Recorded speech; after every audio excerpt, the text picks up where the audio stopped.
और vote percentage का data भी आ चुका है। और वोट परसेंटेज का डेटा आपको बता दें, जी न्यूज और मेट्राइज के इस बड़े ओपिनियन पोल के अंदर जो तेलंगाना का मन की बात बता रहा है आपको कि किस तरीके से वहां वोट परसेंटेज का आंकड़ा बढ़ता हुआ नजर आ रहा है। तो देखिए, ये सबसे पहला आंकड़ा बीआरएस 43%। पिछले विधानसभा चुनाव में 2018 में 46% वोट मिले थे बीआरएस को और 88 सीटें उसे हासिल हुई थी 119 की विधानसभा में। और इसके अलावा 36% कांग्रेस के पक्ष में जाता हुआ नजर आ रहा है। साथ ही 13% जो वोट परसेंटेज है वो बीजेपी के पाले में। और साथ ही एआईएमआईएम असदुद्दीन ओवैसी की पार्टी, उसके हक में 4% वोट जाता हुआ नजर आ रहा है और अन्य के खाते के अंदर 4% वोट। तो यह है कुछ बड़े आंकड़ों की तस्वीर और तमाम विशेषज्ञों का बड़ा पैनल हमारे साथ लगातार जुड़ा हुआ है। मनोज जी, मैं सबसे पहले आपका रुख करना चाहूंगा।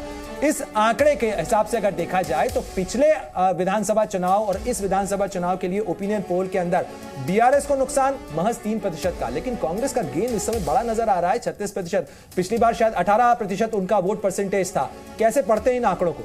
देखिए, पहले एक करेक्शन कर दूं कि जो बीआरएस था वो 47% पे था, पिछले बार 47.4% पे, और इस बार उसको जो मिल रहा है वो 43% मिल रहा है। 4% ये वोट प्रतिशत उसका गिरा है। कांग्रेस बढ़ा है, 28 से 36% गया है, 8% का गया है।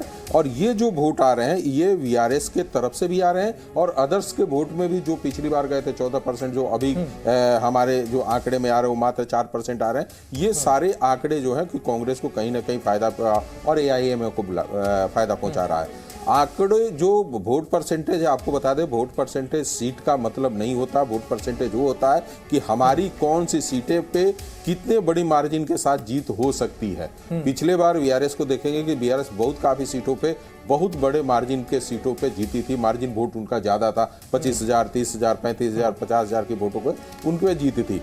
इस बार उनके वोट परसेंटेज घटेंगे, जो इतने बड़े मार्जिन से वो जीते थे वो मार्जिन कम होगी। इसलिए कम होगी कि कांग्रेस बहुत जगहों पे उसने काफी हद तक उनको टक्कर दिया है। अच्छे कामों की बात बीआरएस कर रही है, लेकिन यहाँ वोट परसेंटेज फिलहाल गिरता हुआ नजर आ रहा है। श्रवण जी हमारे साथ लगातार जुड़े हुए हैं। श्रवण जी, मैं आपका रुख करना चाहूंगा। ये जो आंकड़ों के अंदर गिरावट नजर आ रही है, आप कह रहे हैं काम बहुत बेहतर हुआ, मुख्यमंत्री के लिए लोगों की पसंद भी है, तो फिर ये वोट परसेंटेज का आंकड़ा आखिर क्यों गिर रहा है? क्या एंटी इनकम्बेंसी है सरकार के खिलाफ, आप मानते हैं?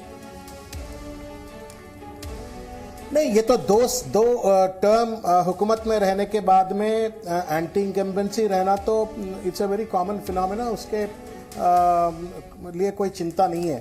मगर आप ये देखना चाहिए कि आप जो केटीआर साहब को 9% दिया है और कविता जी को 6% दिया है और मुख्यमंत्री चंद्रशेखर राव जी को जो है सो 36% जो है सो मुख्यमंत्री बनने का जो मदद लोगों से मिली है, कुल मिलाकर के अगर देखें तो 51% जो है सो लोग आज। चलिए श्रवण जी, अब वक्त आ गया है, हम बड़ा आंकड़ा जो है वो जनता के सामने खुलासा उसका कर देते हैं और कुछ ही सेकंड के अंदर हम आपको बताएंगे कि दरअसल सीटों का जो समीकरण है वो क्या उभर कर आ रहा है इस बड़े सर्वेक्षण के अंदर जो जी न्यूज और मेट्राइज ने किया। और कुछ ही सेकंड के अंदर हम आपको बताने जा रहे हैं कि आखिर सीटें किसकी कितनी आएंगी, क्योंकि हमने आपको बताया कामकाज कैसा चल रहा है, लोगों की पसंद क्या है और साथ ही वोट परसेंटेज क्या है। लेकिन सबसे बड़ा सवाल तो यही खड़ा होता है कि आखिर सीटें किसको कितनी मिलने जा रही हैं और वो डेटा अब आपके सामने स्क्रीन पर कुछ ही सेकंड के अंदर आप देख लीजिए।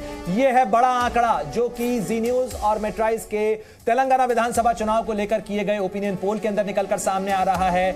और इस आंकड़े के अंदर कुछ ये तस्वीर उभरती हुई नजर आ रही है। 70 से 76 सीटें 119 की विधानसभा सीट के अंदर 70 से 76 सीटों के साथ इस समय भी आगे नजर आ रही है बीआरएस, लेकिन कांग्रेस को 27 से 33 सीटें ये मिलती हुई नजर आ रही हैं। इसके अलावा बीजेपी के खाते में 5 से 8 सीटें और एआईएमआईएम 6 से 7 सीटें, अदर्स के खाते में यानी अन्य के खाते के अंदर 1 सीट तक जा सकती है। तो यह है बड़ी तस्वीर जो कि तेलंगाना के विधानसभा चुनाव को लेकर इस बड़े ओपिनियन पोल के अंदर निकलकर सामने आ रही है। और इसके अंदर 70 से 76 सीटें 2018 के विधानसभा चुनाव के अंदर बीआरएस को 88 सीटें मिली थी और उसने बहुमत के साथ सरकार बनाई थी। लेकिन इस ओपिनियन पोल के अंदर भी फिलहाल पलड़ा भारी नजर आ रहा है बीआरएस का और बीआरएस 70 से 76 सीटें जीतती हुई इस समय नजर आ रही है। कम से कम जनता के मन की बात खंगालने में जो बात सामने आई वो ये बड़ी तस्वीर सामने रखती है। 70 से 76 सीटें बीआरएस की, यानी के चंद्रशेखर राव, उनकी पॉपुलैरिटी और उनके नाम पर और साथ साथ सरकार की योजनाओं के नाम पर बीआरएस जो है वो 70 से 76 सीटें हासिल करने की स्थिति में नजर आ रही है। कुछ ये तस्वीर उभर कर आ रही है, लेकिन एक बड़े चैलेंजर के तौर पर इस समय कांग्रेस भी नजर आ रही है। मैं एक बार फिर श्रवण जी आपका रुख करना चाहूंगा। ये जो आंकड़ों की तस्वीर है, क्या आपकी उम्मीद के अनुसार 70 से 76 सीटें, या आपको लगता है कि अभी भी ये सीटें और बढ़ सकती हैं? हमारी उम्मीद यह है कि हम 85 से लेकर के 88-90 सीट्स तक जाएंगे किसी हाल में। अभी हमारा प्रचार जो है सो पूरा जोरदार तरीके से, यानी पिछला रिकॉर्ड आप आगे सरपास करना चाह रहे हैं?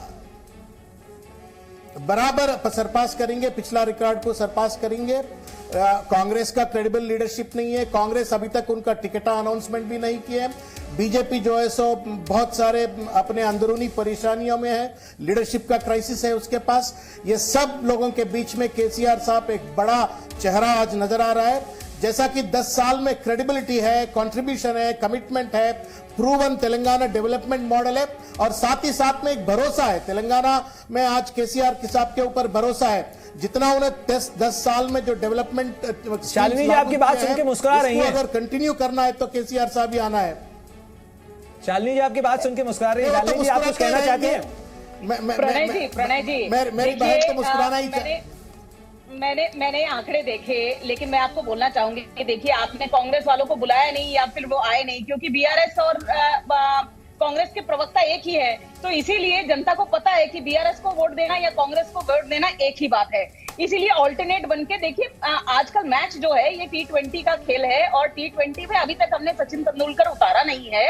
अभी आप देखिए आगे आगे होता है क्या। हमारे सचिन तेंदुलकर आने दीजिए 2-3 बार, उसके बाद आपके आंकड़े भी बदलेंगे और जनता के भी आंकड़े बदलेंगे। तो आप बता दीजिए सचिन तेंदुलकर कौन होने जा रहा है? आप आज तो वर्ल्ड कप का दिन भी है, अब वर्ल्ड कप चल रहा है। सचिन तेंदुलकर बदलते कहाँ हैं? हमारे सचिन तेंदुलकर फिक्स हैं। हमारे सचिन तेंदुलकर मोदी जी हैं, वो आएंगे और वो जिनका निर्णय करेंगे। हमारे पास बहुत ही प्रिय नेता है। आपके श्रवण जी ने कह दिया कि भाई हमारे पास लीडरशिप क्राइसिस है। इसका अर्थ ये नहीं है हम बहुत बड़ी पार्टी है, हम नेशनल पार्टी है, इनकी तरह रीजनल पार्टी नहीं है। हमारे पास सिर्फ केवल मात्र परिवार नहीं है, हमारे पास बहुत सारे लीडर्स हैं। मैंने 4-5 लोगों का नाम आपको बताया था, और वैसे ही 6% आप देख सकते हैं कि हमारे अध्यक्ष की भी पसंदीगी है लोगों में। तो हमारे सचिन तेंदुलकर तय करेंगे कि यहाँ का सेहरा किसके ऊपर बंधेगा। उससे पहले जीत हमारी होगी। श्री दत्तन जी, ये तो हुई पक्ष विपक्ष की बात, लेकिन मैं आपसे निष्पक्ष के तौर पर अगर पूछूं तो ये आंकड़ों का समीकरण क्या बताता है? बीआरएस फिलहाल अपनी सत्ता बचाती हुई नजर आ रही है, लेकिन कांग्रेस एक बड़े चैलेंजर के तौर पर यहां पर उभरती हुई नजर आ रही है। पिछली बार विधानसभा चुनाव की बात करें तो बीजेपी को केवल 1 सीट मिली थी। ठीक है, 7 से 8 सीटें अगर बीजेपी को मिलती नजर आ रही तो बीजेपी के लिए इंप्रूवमेंट है, लेकिन सरकार से तो बहुत दूर है बीजेपी फिलहाल। बिल्कुल बिल्कुल। अब एक बात तो समझना चाहिए कि कांग्रेस का एक गढ़ था एक बार तेलंगाना, उसको तेलंगाना स्टेट फॉर्मेशन के बाद उनका स्थिति बहुत खराब हो गया था। बट अभी Congress is trying to revive and it has some advantages also in terms of coalition. बहुत सारा अलाइनमेंट ऑफ फोर्सेस आ गया है, तो इस हिसाब से देखा जाए तो एडवांटेजेस है। बट अभी भी I will go with although BJP का आप देखिए, वो मोदी जी अभी सबसे पॉपुलर लीडर है नेशनल लेवल पे भी। उनका वहाँ पर मीटिंग्स में बहुत सारे लोग आते हैं, और even among women also he is very popular. But the party is not in a position to capture it, capitalise on it. So that is बिल्कुल बड़ा सवाल यही है कि मोदी जी की पॉपुलैरिटी को कितना कैपिटलाइज बीजेपी कर रही है, ये जो आप कह रहे हैं। जी न्यूज़।